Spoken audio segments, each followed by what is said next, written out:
ஆண்டவரும் இரட்சகருமாகிய இயேசு கிறிஸ்துவின் இணையற்ற நாமத்தில் உங்கள் யாவருக்கும் என்னுடைய அன்பின் நல்வாழ்த்துக்களை தெரிவித்துக் கொள்கிறேன். ஆண்டவராகிய இயேசு கிறிஸ்துவே உங்கள் யாவரையும் ஆசீர்வதிப்பாராக. ஜெபிப்போம். பரிசுத்தமும் நீதியும் அன்பும் நிறைந்த எங்கள் பரலோக பிதாவே, அருமையான அந்த செய்தி வேலைக்காக உமக்கு நன்றி செலுத்துகிறோம். இந்த செய்தியை கேட்டுக்கொண்டிருக்கிற ஒவ்வொருவரையும் நீர் ஆசீர்வதிக்க வேண்டுமாய் ஜெபிக்கிறோம். நீர் ஒருவர் மாத்திரமே மகிமையடைவீராக. இரட்சகர் இயேசு நாமத்தில் ஜெபங்களும் அன்பின் பரலோக பிதாவே, ஆமென். செய்தியின் தலைப்பு: என்னை உயிரோடே காத்தீர். சங்கீதம் 30:3 மற்றும் 5 இரண்டு வசனங்களிலிருந்து இன்றைக்கு கர்த்தருடைய வார்த்தையை தியானிப்போம். சங்கீதம் 30:3. கர்த்தாவே, நீர் என்னை, என் ஆத்துமாவை பாதாளத்திலிருந்து ஏறப்பண்ணி நான் குழியில் இறங்காதபடி என்னை உயிரோடே காத்தீர். இந்த வார்த்தையை பக்தனாகிய தாவீது சங்கீதத்திலே எழுதி வைத்திருக்கிறதை பார்க்கிறோம். தாவீது ஏதோ கற்பனையினாலேயோ அல்லது கதையாகவோ அல்லது எங்கோ கேட்ட வார்த்தையாலோ சொல்லாமல் தன்னுடைய அனுபவத்தில் அறிந்து ருசித்து அதை தன்னுடைய வாழ்க்கையில் அபியாசப்படுத்தி அதை சங்கீதத்தில் எழுதி வைத்திருக்கிறதை பார்க்கிறோம். சங்கீதம் 16:10. என் ஆத்துமாவை பாதாளத்தில் விடீர், உம்முடைய பரிசுத்தவானை அழிவை காணவட்டீர் என்று சொல்லி அங்கே சொல்லப்படுகிறதை பார்க்கிறோம். 16வது சங்கீதத்திலே தாவீது தன்னுடைய அனுபவத்தை கூறியிருந்தாலும் இயேசு கிறிஸ்துவை குறித்து தீர்க்க தரிசனமாக சொல்லப்பட்ட அந்த காரியத்தை இங்கே பார்க்கிறோம். என் ஆத்துமாவை பாதாளத்தில் விடீர் என்று சொல்லப்படுகிறது. அதையே தாவீது சொல்கிறார். நீர் என் ஆத்துமாவை பாதாளத்திலிருந்து ஏறப்பண்ணி நான் குழியில் இறங்காதபடி என்னை உயிரோடே காத்தீர் என்று சொல்லி இங்கே பார்க்கும் பொழுது கடந்த 3-4 வருடங்களுக்கு முன்பாக கொரோனா என்கிறதான வியாதி உலகத்தையே ஆட்டி படைத்து கொண்டிருந்த அத்தனை நாளிலே ஆயிரக்கணக்கான மக்கள் கொத்து கொத்தாக மடிந்த சூழ்நிலையிலேயும் தேவன் நம்மை உயிரோடே காத்தார் என்று சொல்லி பார்க்கிறோம். இங்கு வேதம் சொல்கிறது, பாவம் செய்கிற ஆத்துமாவே சாகும் என்று சொல்லி.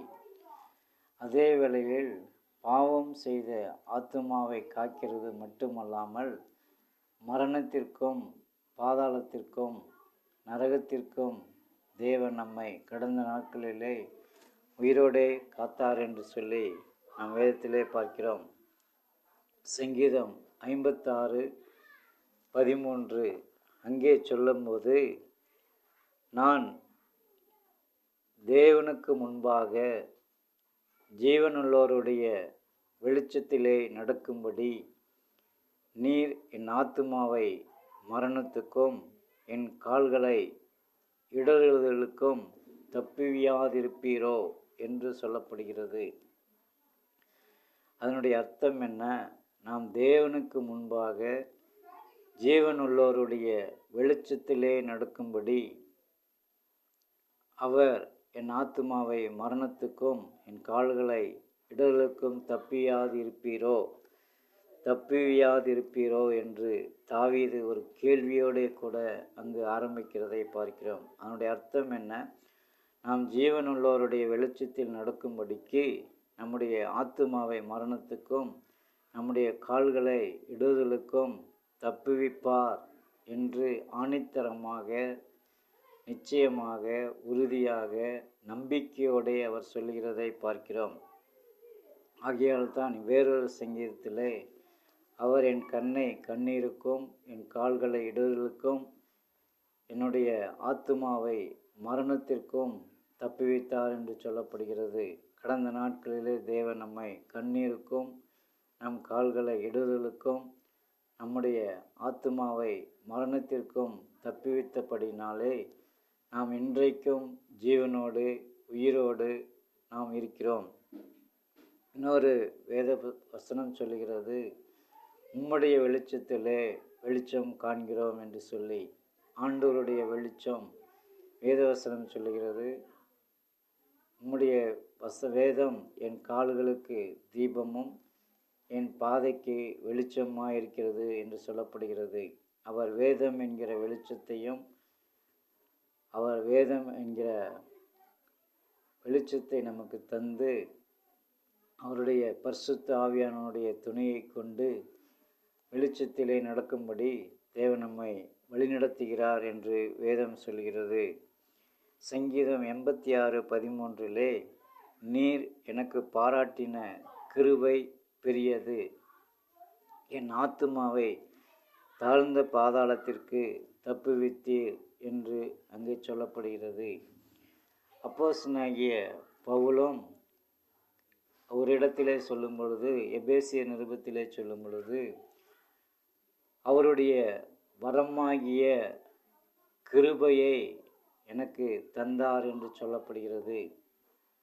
நன்மையான எந்த ஈவும் பூரணமான எந்த வரமும் ஜோதிகளினுடைய பிதாவினிடத்திலிருந்து இறங்கி வருகிறது, அதில் யாதொரு மாறுதலும் வேற்றுமையும் நிழலும் இல்லை என்று சொல்லப்படுகிறது. அப்படி என்றால் என்ன அர்த்தம்? நன்மையான ஈவாக இருந்தால் அது பரலோகத்தில் இருக்கக்கூடிய தேவனிடத்திலிருந்து இறங்கி வருகிறது. அதை வரமாக தேவன் தந்தருளுகிறார். அதை கிருபையின் வடிவிலே நமக்கு கொடுக்கிறார் என்று சொல்லி வேதத்திலே பார்க்கிறோம். எபேசியருக்கு எழுதின நிருபம் அதிலே அவர் சொல்கிறார், எபேசியருக்கு எழுதின நிருபம் 3வது அதிகாரம் 7வது வசனம், தேவனுடைய பலத்த சத்துவத்தால் எனக்கு அளிக்கப்பட்ட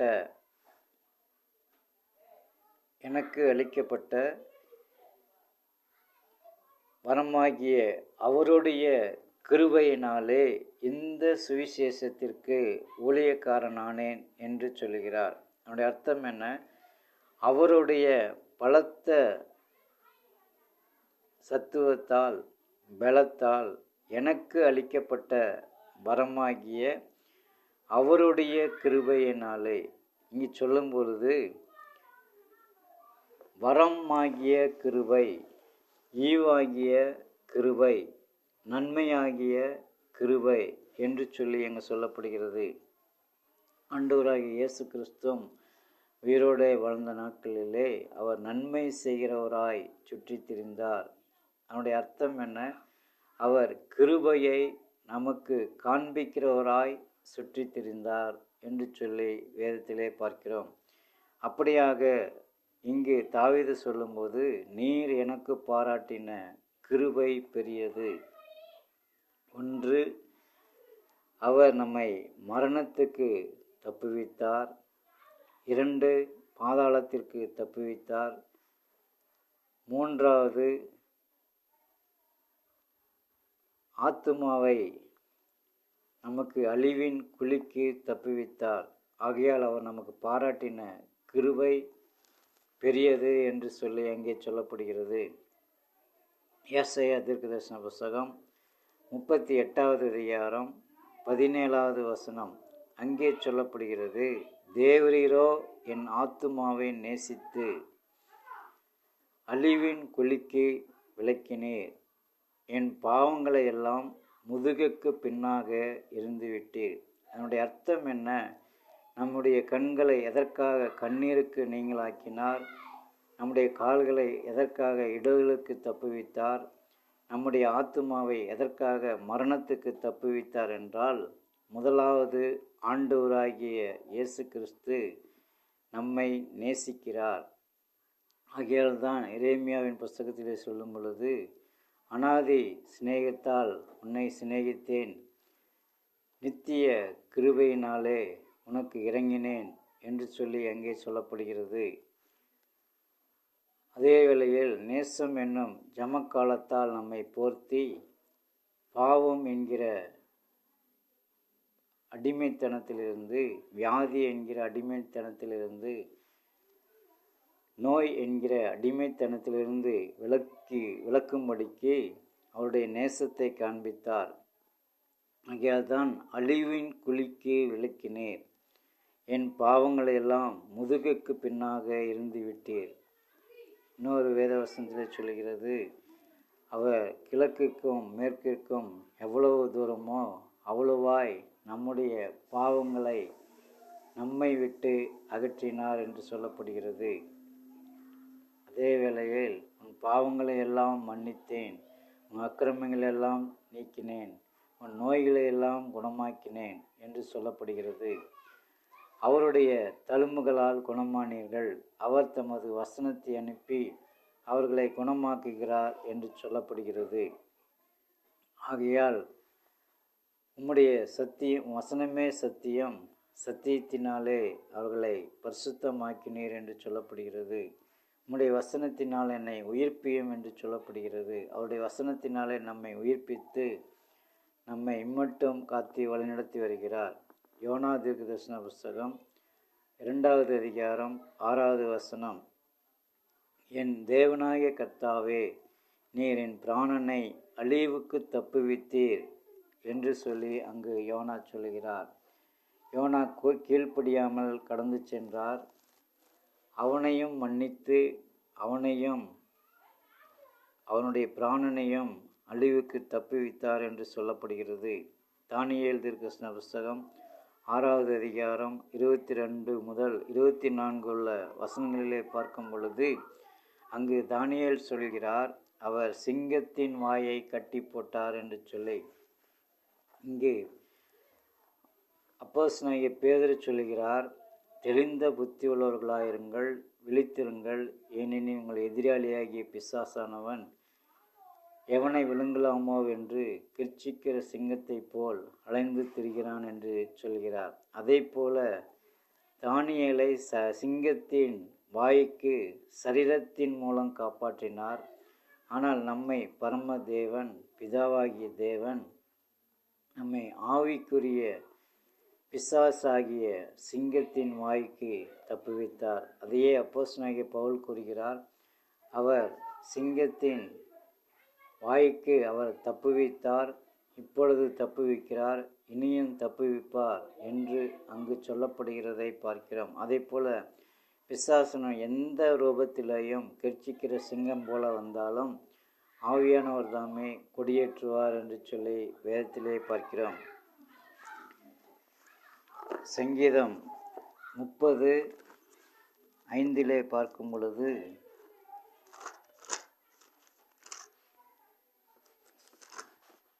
சங்கீதம் 30:5 அங்கு ஒரு வசனம் சொல்கிறது, அவருடைய கோபம் ஒரு நிமிஷம், அவருடைய தயவோ நீடிய வாழ்வு என்று சொல்லப்படுகிறது. சாயங்காலத்தில் அழுகை தங்கும், விடியற் காலத்திலே களிப்புண்டாகும்.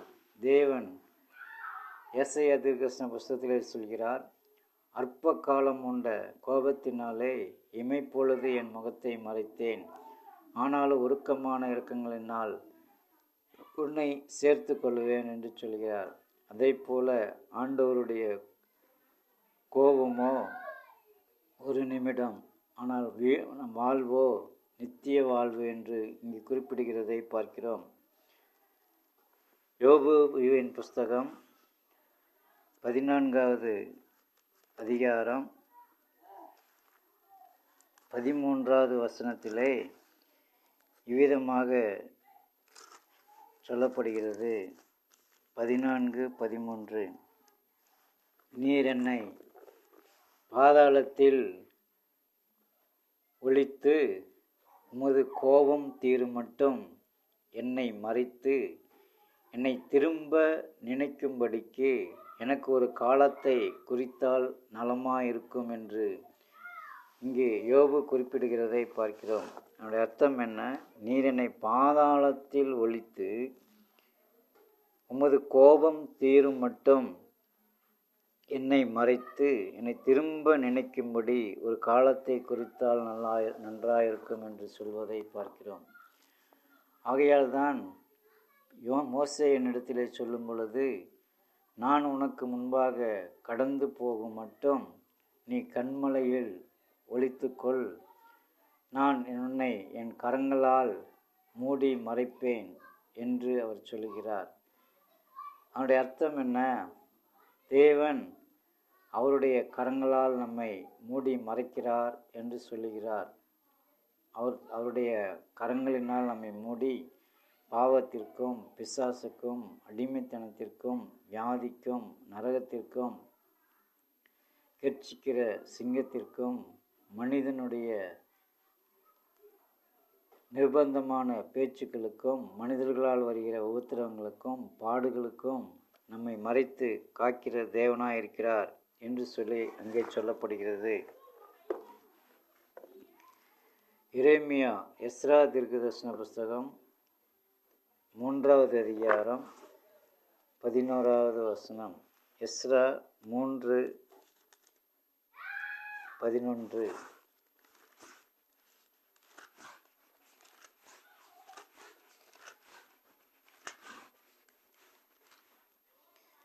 அங்கு அவர்கள்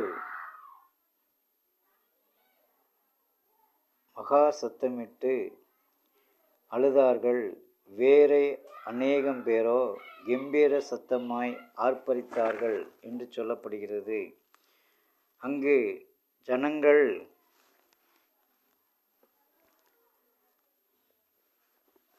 எஸ்ரா 3:11, கர்த்தர் நல்லவர், இஸ்ரவேலின் மேல் அவருடைய கிருபை என்றென்றும் உள்ளது என்று அவரை புகழ்ந்து துதிக்கையில் மாறி மாறி பாடினார்கள். அவர்கள் மகா கம்பீரமாய் ஆரவாரித்தார்கள் என்று சொல்லப்படுகிறது. அப்போ தேவனுடைய பிள்ளைகள் தமது அடிமைத்தனத்திலிருந்து அல்லது தேவ சமூகத்திலே அவர்கள் வரும்பொழுது அவர்கள் கர்த்தரை புகழ்ந்து பாடினார்கள் என்று சொல்லி பார்க்கிறோம். நாமும் கூட எதற்காக கர்த்தரை புகழ்ந்து பாட வேண்டும் என்றால், அவர் நம்மை கண்ணீருக்கும் கால்களை இடதுகளுக்கும் ஆத்துமாவை மரணத்திற்கும் தப்புவித்து காத்ததற்காகவே நாம் ஆண்டவரை கம்பீரித்து பாட வேண்டும் என்று சொல்லி இங்கே பார்க்கிறோம். எரேமியா தீர்க்கதரிசன புஸ்தகம் 31வது அதிகாரம் 16வது வசனத்திலே பார்க்கும் பொழுது அங்கு ஒரு வார்த்தை அவர் குறிப்பிடுகிறார். நீ அழாதபடிக்கு உன் சத்தத்தை அடக்கி, நீர் கண்ணீர் விடாதபடிக்கு உன் கண்களை காத்துக்கொள், உன் கிரியைகளுக்கு பலன் என்று கர்த்தர் சொல்லுகிறார் என்று வேதத்திலே பார்க்கிறோம். அதனுடைய அர்த்தம் என்ன? நாம் எந்த சூழ்நிலையிலேயும் அழக்கூடாது, நாம் கண்ணீர் விடக்கூடாது, நம் கண்களை காத்து கொள்ள வேண்டும். ஆகியதான் இயேசு கிறிஸ்து சொன்னார், உலகத்திலே உங்களுக்கு அநேக உபத்திரவங்கள் உண்டு, ஆனாலும் திடன் கொள்ளுங்கள், நான் உலகத்தை ஜெயித்தேன். இயேசு கிறிஸ்துடைய வாழ்க்கையிலே பார்க்கும் பொழுது அவர் சென்ற இடமெல்லாம் பரியாச வார்த்தைகளும் அவமானமான வார்த்தைகளும் நிந்தையான வார்த்தைகளும் இழிவான வார்த்தைகளும் அவர் கேட்டாலும் அவர் ஆவியிலே அவர் சந்தோஷப்பட்டார், ஆவியிலே கலிகூர்ந்தார் என்று சொல்லி அங்கே பார்க்கிறோம். ஆகையால் நாம் அழ வேண்டாம் என்று கர்த்தர் சொல்லுகிறார், கண்ணீர் விட வேண்டாம் என்று கர்த்தர் சொல்லுகிறார். எதற்காக என்றால், நம்முடைய கிரியைக்கு பலனுண்டு என்று அவர் சொல்லுகிறதை பார்க்கிறோம். 2 கொரிந்தியர் 4:17 அதே சீக்கிரத்தில் நீங்கும் லேசான உபத்திரவம் என்று சொல்லப்படுகிறது. அதனுடைய அர்த்தம் என்ன? எத்தனை உபத்திரவங்கள் மத்தியிலே காணப்பட்டாலும் இதையெல்லாம் எவ்வளவு சீக்கிரமாக இந்த உபத்திரவம் கடந்து போக முடியுமோ அவ்வளோ சீக்கிரமாக இந்த உபத்திரவம் கடந்து போய்விடும் என்று சொல்லி அப்போஸ்தலனாகிய பவுல் குறிப்பிடுகிறதை பார்க்கிறோம். ஆகையால் உன் கிரியைகளுக்கு தக்க பலன் உண்டு என்று ஆண்டவர் குறிப்பிடுகிறதைப் போல கர்த்தருக்குள் படுகிற பிரயாசம் ஒன்றும் விருதாவாய் இராது என்று நீங்கள் அறிந்து உறுதி உள்ளவர்களாய் அசையாதவர்களாய் கர்த்தருக்குள் மகிழ்ச்சியோடு இருக்க வேண்டும் என்று வேதம் குறிப்பிடுகிறதை பார்க்கிறோம். கர்த்தருக்கே மகிமை உண்டாவதாக. கண்களை மூடி ஜெபிப்போம். ஆண்டவரே, அருமையான அந்த செய்தி கேட்ட ஒவ்வொரு கர்த்தருடைய பிள்ளைகளுக்காகவும் நன்றி செலுத்துகிறோம்.